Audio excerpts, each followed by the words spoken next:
No hay silencio que no termine.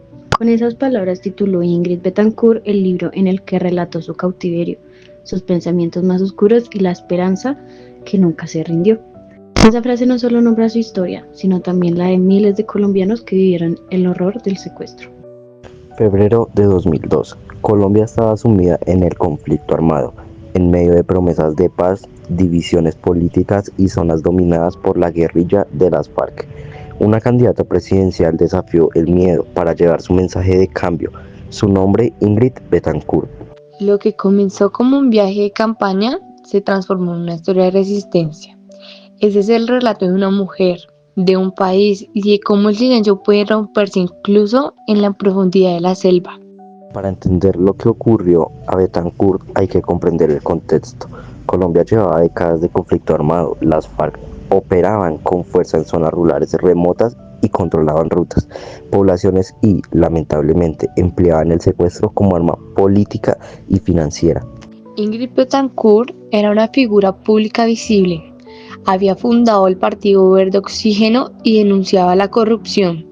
El 23 de febrero de 2002, cuando viajaban por la vía entre San Vicente del Caguán y Florencia, su caravana fue emboscada. La secuestraron junto con su conductor y otros acompañantes. A partir de ese momento, su vida y la de su familia cambió radicalmente. Los años siguientes fueron un laberinto de marchas en la selva, pequeñas cabañas improvisadas, interrogatorios y humillaciones. Los secuestrados vivían sometidos a condiciones extremas, como hambre, falta de higiene, enfermedades tropicales y la indefinida espera de un intercambio o rescate. Ingrid se convirtió en el rostro internacional del drama de los rehenes en Colombia. Durante su cautiverio hubo comunicaciones públicas de las FARC, videos y peticiones de intercambio por guerrilleros encarcelados. A su familia y al mundo llegó la angustia de no saber cuándo terminaría. Organizaciones y gobiernos presionaron por su liberación. Nos decían que fuéramos silenciosos. Aprendimos a contar los días sin contarlos. La selva se convierte en tu calendario y en tu juez. Hubo múltiples intentos de negociación, intermediarios, gobiernos y también operaciones militares que no siempre tuvieron éxito. La política interna en Colombia se tensó. Hay quienes defendían operaciones de fuerzas y otros que apostaban por intercambios y diálogos. La situación también generó debates internacionales sobre tácticas, ética y seguridad. La familia de Ingrid, líderes sociales, celebridades y gobiernos extranjeros hicieron campañas por su liberación. Sin embargo, la incertidumbre se mantuvo durante años. En este tiempo, otros rehenes fueron liberados, algunos fallecieron, y la sombra del conflicto siguió alargándose. El 2 de julio de 2008, el ejército colombiano ejecutó una operación de inteligencia que se llamaría Operación Jake. Mediante un engaño, personas haciéndose pasar por milicianos y un operativo encubierto lograron rescatar a un grupo de rehenes sin disparos. Entre ellos estaba Ingrid Betancourt. La operación liberó a 15 rehenes en total. Entre los liberados estaban 3 contratistas estadounidenses y 11 miembros de las fuerzas de seguridad colombianas. Además de Betancourt, la operación fue calificada por algunos analistas como una obra maestra de inteligencia y engaño táctico. También generó controversias y preguntas sobre el proceso, la seguridad y lo que se supo o no sobre rehenes aún cautivos.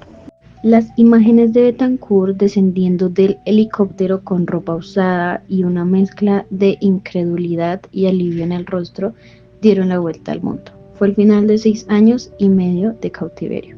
Para Colombia y para su familia era el comienzo de otra batalla, la de la recuperación. Liberación no borró el daño. Betancourt contó luego sobre sus traumas físicos y psicológicos. El tiempo de aislamiento dejó secuelas y preguntas sobre la vida y la política. También surgieron debates políticos. Algunos cuestionaron la forma en que se movió la política interna, las relaciones con gobiernos extranjeros y la responsabilidad histórica. A nivel internacional, la liberación puso el foco en la situación de los demás rehenes. Muchos seguían cautivos y en la estrategia de seguridad del gobierno colombiano, que durante esos años implementó políticas cada vez más agresivas contra la guerrilla, el rescate fue celebrado pero no resolvió el conflicto. Ingrid convirtió su experiencia en testimonio público. Escribió un libro donde relata sus años en la selva y su proceso de supervivencia, publicado bajo el título No hay silencio que no termine. En él y en entrevistas posteriores exploró la memoria, la violencia y la resiliencia. La figura de Betancourt también generó controversia. Algunos críticos la acusaron de ingenuidad por sus decisiones políticas y por exponerse en zonas de riesgo. Otros la vieron como símbolo de resistencia. Además, tras su liberación, hubo polémicas sobre los roles de distintos agentes, la intervención de gobiernos y la narrativa construida por los medios. Más allá de los debates, lo central son las personas, los rehenes, sus familias y la sociedad que convive con la herida del secuestro. El caso de Betancourt abrió la conversación sobre políticas de reparación, verdad y reconciliación, temas que siguen siendo vigentes en Colombia. A veces el silencio no solo se oye, también se siente. Durante más de 6 años, Ingrid Betancourt vivió en ese silencio forzado, rodeada de árboles, barro y cadenas, pero incluso allí encontró algo que ningún secuestrador pudo quitarle: su capacidad de soñar con la libertad. Su historia nos recuerda que detrás de cada cifra del conflicto hay seres humanos que esperan volver a hablar, volver a abrazar, volver a vivir, que la paz no se construye con discursos, sino con memoria, perdón y justicia. Este documental no busca solo contar una historia, sino dejar un mensaje. Ningún silencio es eterno si existe el valor de romperlo, porque como escribió Ingrid Betancourt, no hay silencio que no termine, y cuando ese momento llega, empieza la verdadera libertad.